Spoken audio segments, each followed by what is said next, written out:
everyone. This is Jenny from the Narrate team. This past weekend was the third of our 5-part series titled Give and Take. Adam asked the question, why do some givers burn out while others make it for the long haul?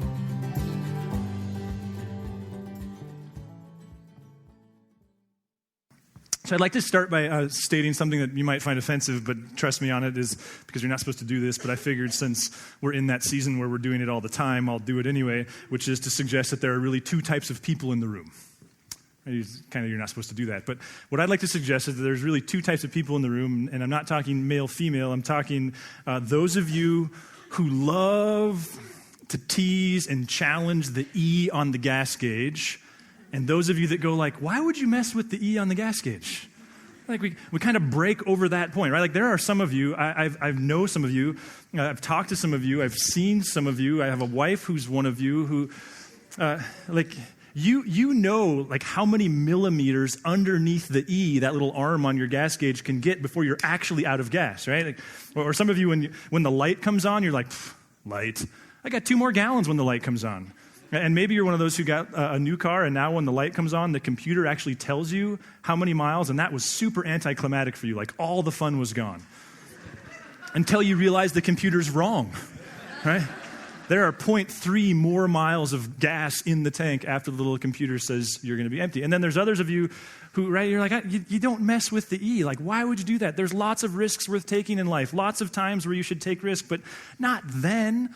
Now, the other piece of this is I think living in Helena kind of messes with that dynamic a little bit, right? Because I'm sure you'll be surprised to know this, but I'm the don't mess with E guy. Like, just play it safe with E. But even in Helena, I find myself doing it because worst case scenario is what? You walk 3 blocks, so it's kind of tempting. So I think the ultimate test is a road trip. Because some of you, the sense of satisfaction you feel when you get to the end of the road trip and you couldn't drive another mile, right? Like some of you, the sense of satisfaction you feel when you get to Spokane and there's not a drop of gas left in the tank, it's kind of amazing. Like you just feel like you conquered the world because never mind you passed gas stations like crazy on the way there, right? Like you even stopped and got a snack at a gas station, but you're like, I don't have to top off. Why would I top off? It's not going to take you any extra time. But some of you, that's your deal. And then others of you ride shotgun with these people. And you're going the last 2 hours have been a disaster. I can't even think straight anymore because you've been a nervous wreck just staring at the gas gauge, right? So there's those two extremes. So here's what I want to do is how many of you are I love to mess with E? Just raise your hand, will you, if you're that crowd? Yeah. And then how many of you, what's funny is in every couple there's one of you. Which of you are why do you do that? Spokane is so much less enjoyable when you do that. Yeah. Last question. How many of you have been in a vehicle at some point in your life that ran out of gas?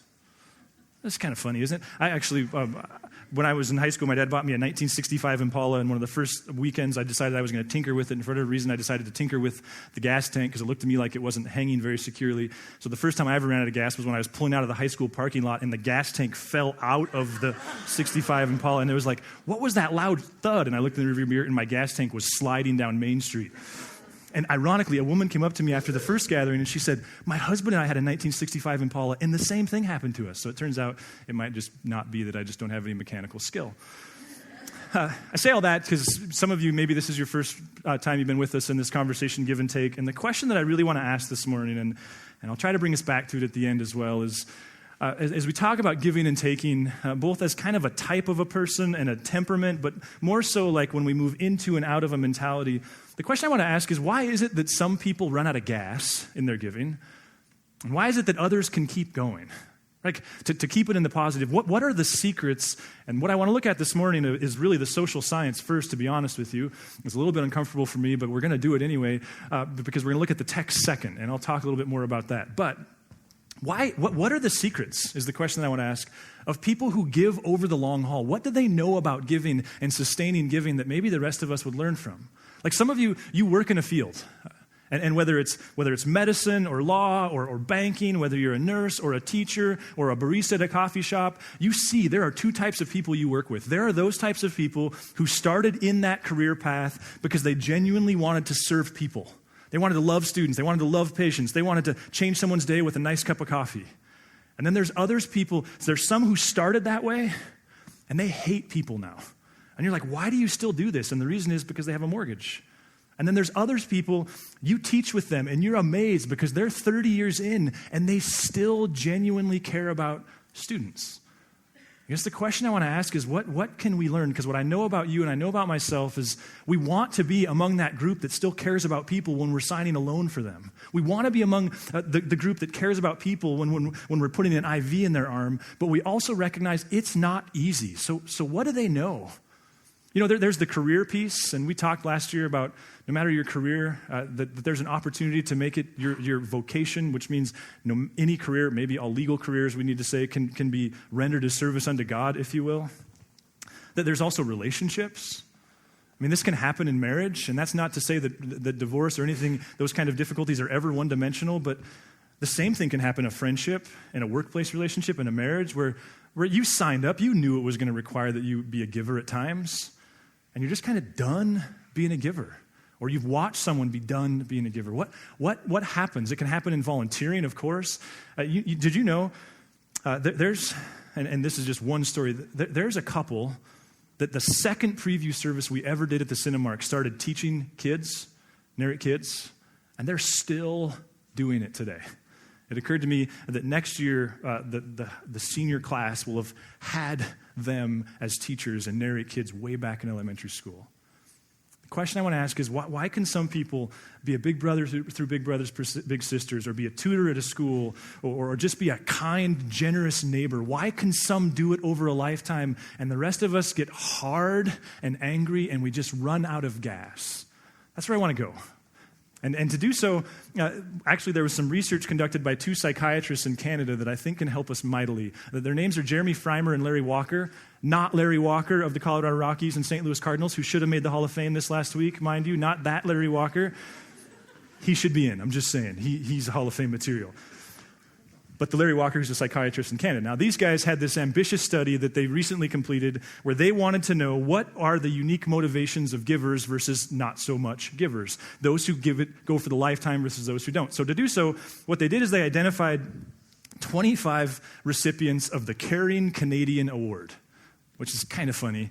And if you're Canadian, I'm sorry, it's just kind of funny, like the Caring Canadian Award. And what it does is it's a lifetime achievement reward that they give out apparently annually to people who have sustained a lifetime of giving. So these psychiatrists, they identified 25 of them, and they initially gave them all these questionnaires where they asked them to identify goals of theirs and then micro goals. They wanted to identify what kind of goals do these guys set and these gals set, and how do they go about achieving them. After the questionnaire, they individually, of course, over time, put them in rooms with psychiatrists and where they interviewed them for hours. They recorded all of them, video recorded all of them. Then they took 25 corresponding people, a comparison group of 25 people, a comparison group that they purposely made up of people who were of the same economic status, the same gender, the same education level. What else did I miss? The same ethnicity. And they asked these non-award recipient people, what are their goals? And they had them do the same questionnaire. They went through the same interview process with these psychiatrists. Then they took that hours and hours of knowledge about these people, and they submitted it to this independent board of raters. Not raters like the football team that suddenly will be in Las Vegas. Not those kinds of raters, but raters, like people who would rank them.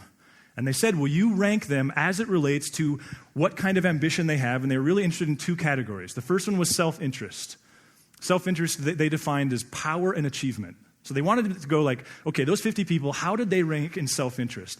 Then the other one was this. Go ahead to the next slide. Others' interest. They wanted to know, how did they rank in others' interest? Now, you're kind of going like, I didn't even need to come. I could have watched pregame for hours and hours because we already know, like kind of intuitively, how this thing breaks down, right? The people who received the award recipients, of course, rated very, very high in others' interest. The non-reward recipients rated very, very high in self-interest. Their goals reflected like golf scores and personal appearance and things of that nature.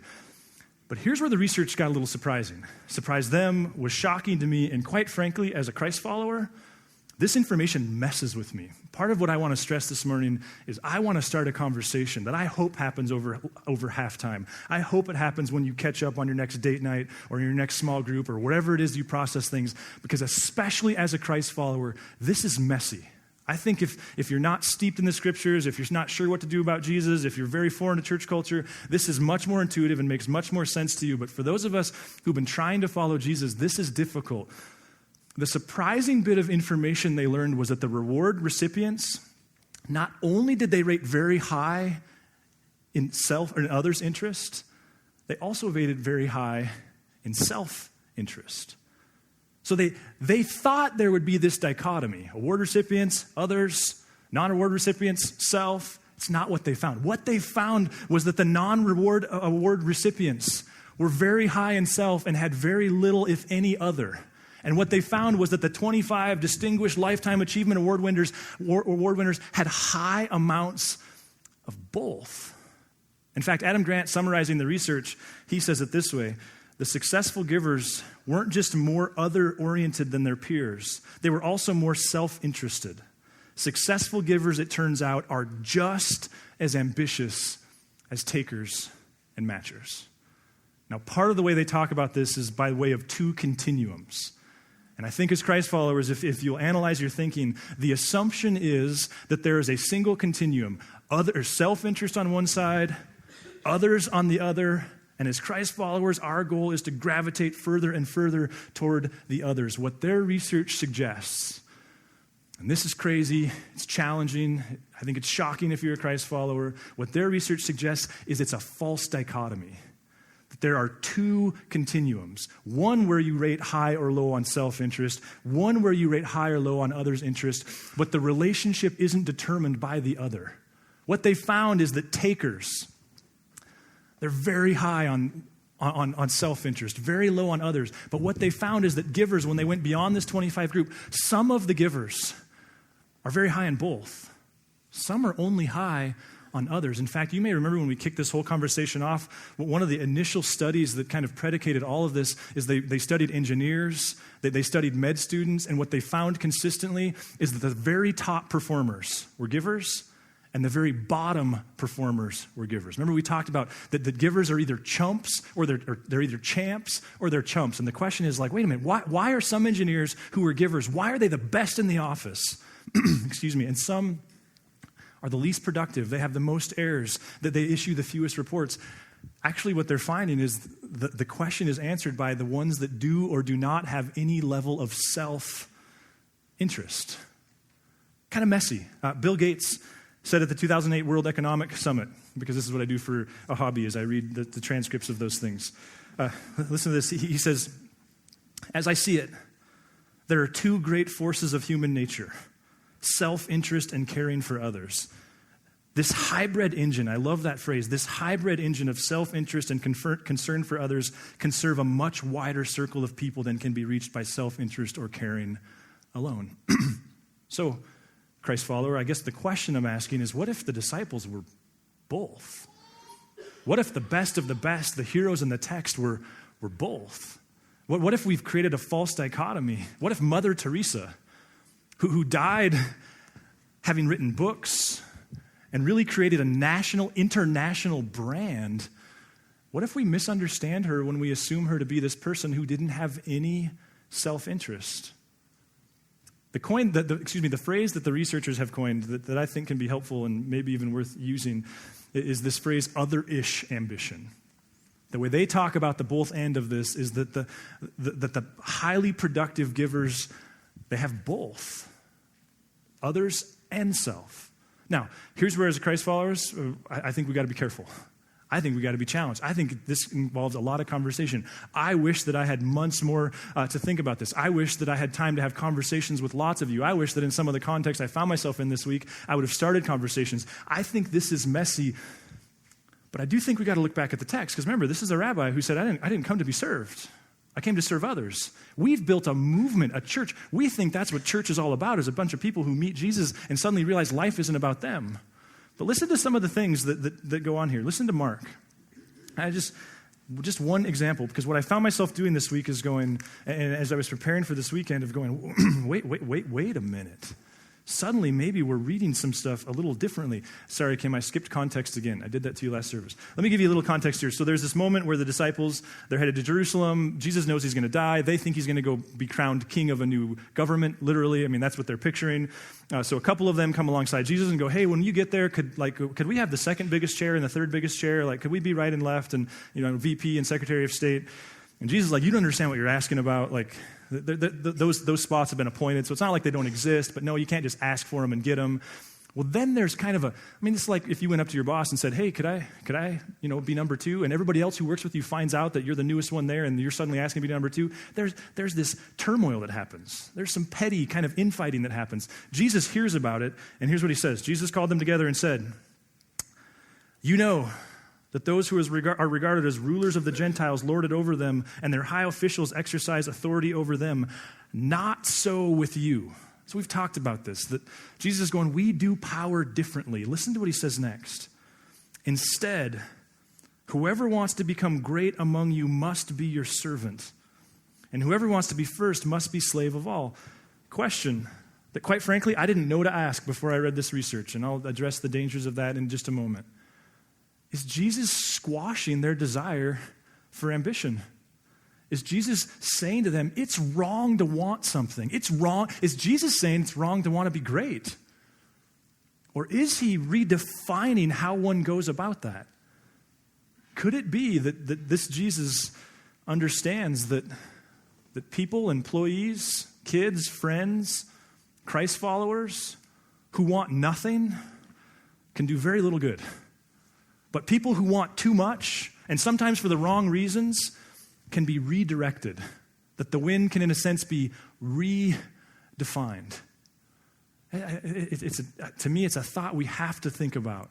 Now, I have to admit that this, in a hermeneutics kind of standpoint, from a Bible interpretation standpoint, it's dangerous to start with an idea and go to the Bible. And that's, frankly, exactly what I'm doing here. There's this sociological study that I go, whoa, that rocks everything I believe in and everything I valued and everything I've taught and everything I've considered and everything I've made my own personal goal. It's dangerous to go to the text with the idea and looking to support it. And yet, conversely, I think if we're honest, we have to recognize nobody concluded that slavery was outside of God's best by reading the Bible. Like that's not, the Apostle Paul died being a supporter of slavery. And part of what you have to reconcile as a Christ follower, if you are one, and as a person who sees the authority and inspiration of the text as valuable, if you are one, is what happened there? See, what we have to begin to acknowledge is sometimes there's some cultural constraints that are simply unavoidable. Sometimes we have to kind of come at it from a little bit different direction. We could say the same thing. There were people who died in the Middle Ages for believing that the earth wasn't the center of the known universe. When it was first suggested that it wasn't, people were dying over signing themselves under that banner, believing in that idea. Why? Because the Bible, in some obscure ways, says that the earth is the center of the universe. It took some bold people to go, wait a minute, maybe the Bible's not trying to be a physics book. And maybe sometimes when science identifies things, it actually helps us better understand the heart of God. Maybe sometimes God is behind those scientific findings. Now, I'm not claiming to be the Apostle Paul, and I'm not putting this one next to, astronomy, all those different aspects. Slavery, those are big things. But consider this. When Jesus, the great commandment, the one that we celebrate, when he said, love your neighbor, what did he say? Did he say, love your neighbor? As yourself. Next slide. What if Jesus was fully aware that, or maybe we could say it this way, Jacob, ever read the narrative of Jacob? If you haven't, I recommend it. It's perturbing and frustrating and beautiful all at the same time. He stole his birthright from his older brother. He later manipulated his father-in-law to get his second wife. Jacob was kind of a conniving guy, and you're not sure you'd want to do business with Jacob. David had an affair with a woman and then arranged to have her husband killed in war so he could marry her. Now, I'm not celebrating that. But could it be that some of the heroes in the text are heroes because they wanted things and God found a way to redirect energy? The Apostle Paul, he was on his way to being the next great rabbi of Israel. And while he says it was all rubbish, he was pursuing excellence. He was very selfishly motivated. He had lots of self-interest. Is it any coincidence that God used him to write over half the New Testament, to redirect that energy? See, what I'm trying to do here from a Christ follower standpoint is maybe we over-spiritualize this at times.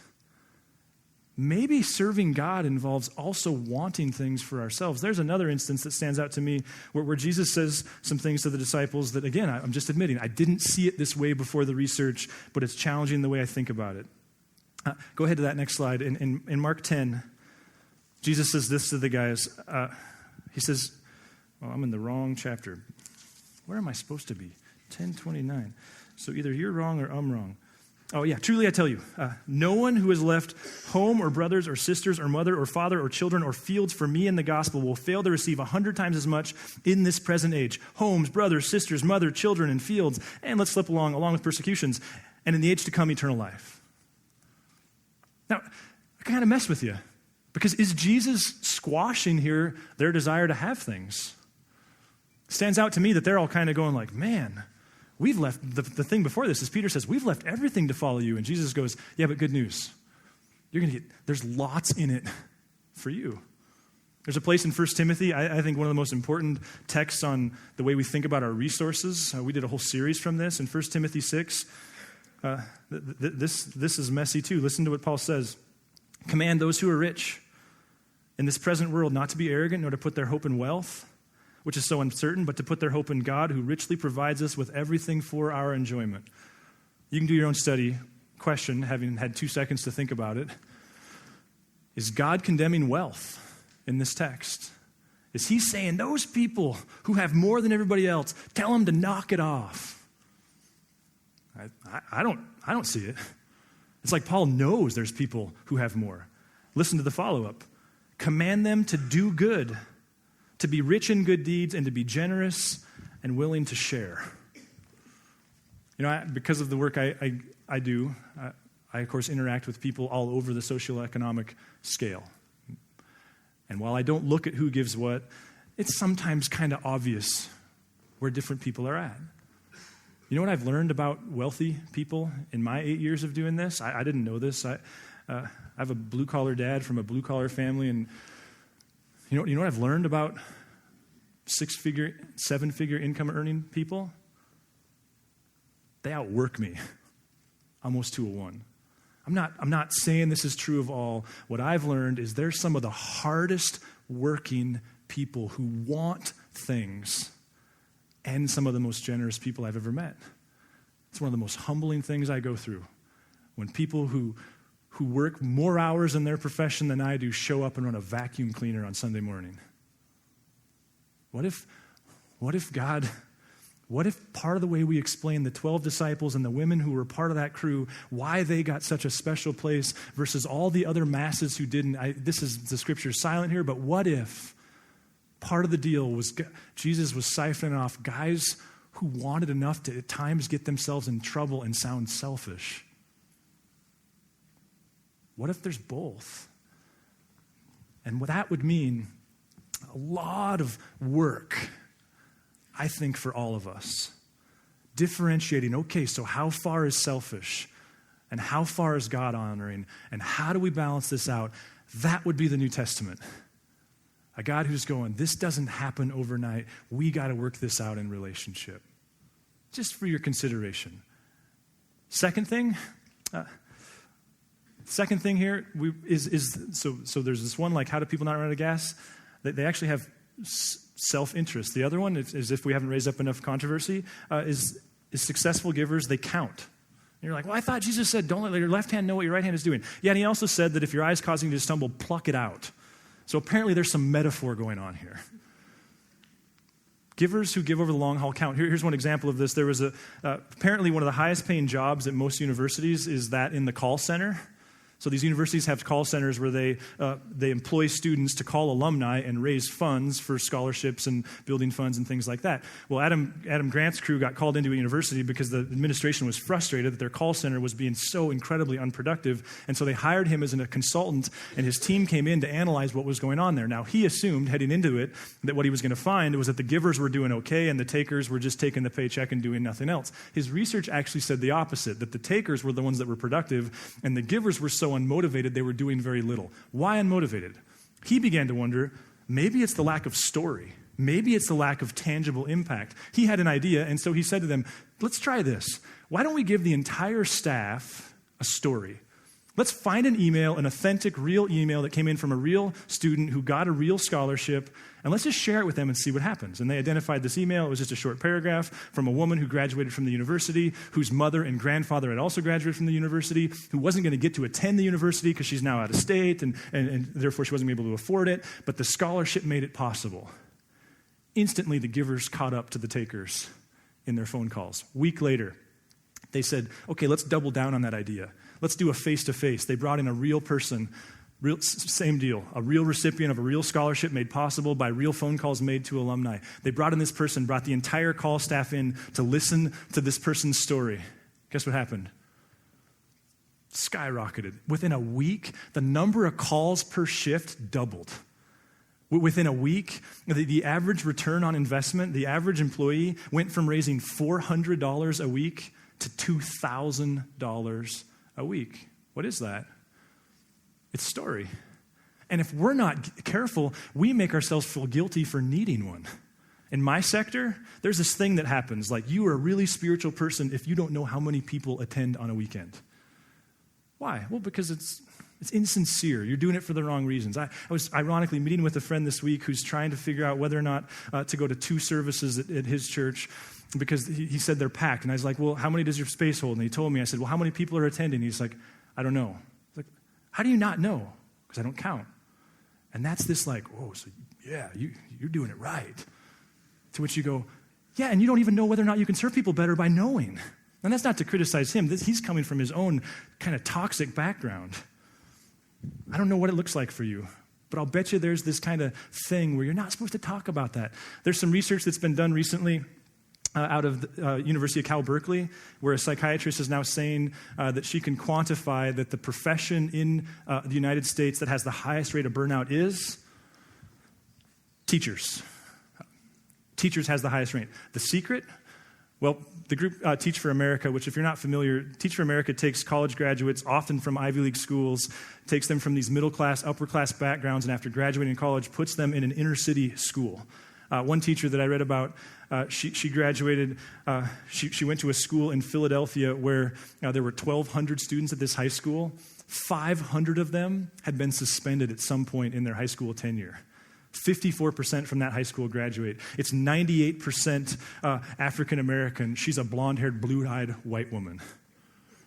She showed up, and within no time she burned out. And that's typical. In Teach for America, the average Teach for America worker makes it, It's 50% of them make it past their second contract.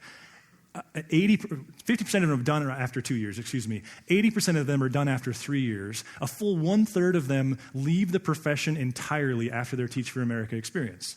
So, of course, that's bad for business, and so they're going like, what are the secrets? What are the ones who don't burn out? What do? Guess what they do? They come up with ways to count. In one case, and it seems like there's a theme on this one, what they do is they teach in these classrooms with very difficult circumstances. There was one girl who was burning out in this Philadelphia high school. She asked what to do. You know what their recommendation was? Find a tutoring center and volunteer for 5 hours. So a person who's dog-tired, they're saying give more. What she did was she found a volunteering center that worked with low economic, high-achieving students. Guess what? It gives her something to count. She can see some progress. I suspect, don't you, that the teachers around here who have started the breakfasts at the middle schools, it's part of what's going on, don't you think?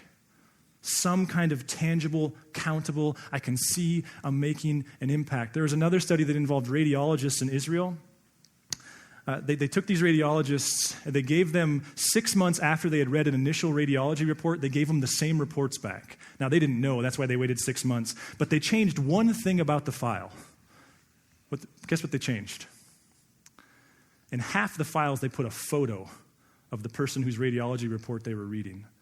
The accuracy rate went up 53%. What is that?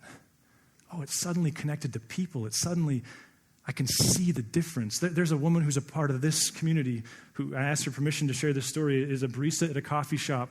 About a week before Christmas, watched a dad and 2 boys walk in, and it was very clear they were on very hard times. When no one was looking, she loaded up a $25 gift card with her own money. She wasn't stealing it. She sidled up to the next to the dad, and in ways that she tried her hardest to protect his dignity, said, hey, here's a gift card. We have all kinds of food. You can bring your kids back here and get a meal. Christmas Day rolls around. One of her family members was working, so they went down there to visit. They're standing off in the corner visiting. Guess who walked in the door? Guess who bought Christmas breakfast with her gift card? How motivated do you suppose she is to keep going? Listen, I don't know in what ways you're trying to give, through your vocation, through a place like this. The research would say you have to find ways to count, to make it tangible. That's why we try to put Hannah up here and tell stories. That's why we talk about giving reports on occasion. It's stories to be told. You know, in Hebrews, one of the primary purposes of gathering together, because 2,000 years ago, we're struggling with, like, do I go or do I watch pregame? And the way Hebrews talks about the importance of the gathering is all of this stuff. In Hebrews 3, go ahead to that next slide. It says this, but encourage one another daily as long as it's called today. Why? So that none of you may be hardened by sin's deceitfulness. Listen, if being a part of this community as a Christ follower doesn't motivate you to continue to give, then please find a place that does. The text would say we've got to see and have tangible feedback. The third thing, and I'll just be a moment on this one, is this idea of chunking versus sprinkling. Now, another research thing that they did, they wanted to know what's more fulfilling, to give a whole bunch in an isolated kind of space of time, or to give a little bit every day. And so they took a group of people, and for extended weeks, they asked one group, they said, pick a day this week and do 5 random acts of kindness for somebody. To the other group, they said, do 5 random acts of kindness over the course of the week. They followed that out for weeks, and then they traced the research. Remember, we talked about that guy who did the flow theory and invented a whole new way of sampling people where they're getting kind of real-time feedback. How do people feel right now? They did that with these people. Guess who was more fulfilled in their giving? The chunkers or the sprinklers? It's actually the chunkers. Now, don't call somebody that because they might get the wrong idea. Those people who kind of went like, okay, for the next 4 hours, man, this is what we're doing. They actually had more energy to continue. Now, I wasn't looking for this, but to be honest with you, it was pretty satisfying when I read that, because I went like, we've built a whole movement on that. That's what we've said from day one, is like, we don't really like church that much, so let's gather on Sunday and work really hard to create these contexts, and then let's get the heck out of here for the other 6 days and occasionally serve people together, but let's just do it that way. Like, let's work really hard in concentrated time and then move on and serve people organically. I wonder if that's why we've got people, many of you are among them, you've been plotting for years. Listen, if you're someone that's wanting to connect around here, that's the way we roll. We go, you want to meet people? Great, come serve with us. You want to matter? Great, come give us a few hours, a couple hours. Sometimes not even that. Maybe you're somebody who's burning out because you've taken the expectation to be a servant to such a degree that it's not even sustainable. It can't be lived. So again, this morning, what I want to do is start a conversation. Remember, we started with, why do some people run out of gas and others don't? Like, why do some go a lifetime? Why are there teachers who are in their 24th year and they still love students? The research would suggest they found ways to also be self-motivated. They chunk, they don't sprinkle, and they've given themselves permission with dignity to somehow identify ways to count. Rather than pray and sing our way out of here, I'm going to ask you to stand. I thought it'd be fun to to say the Lord's Prayer together. So will you stand? And we're going to end with this.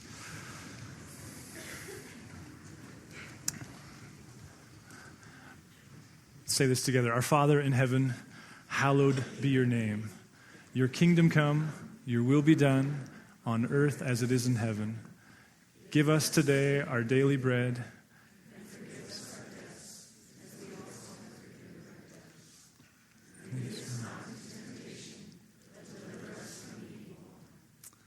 Amen.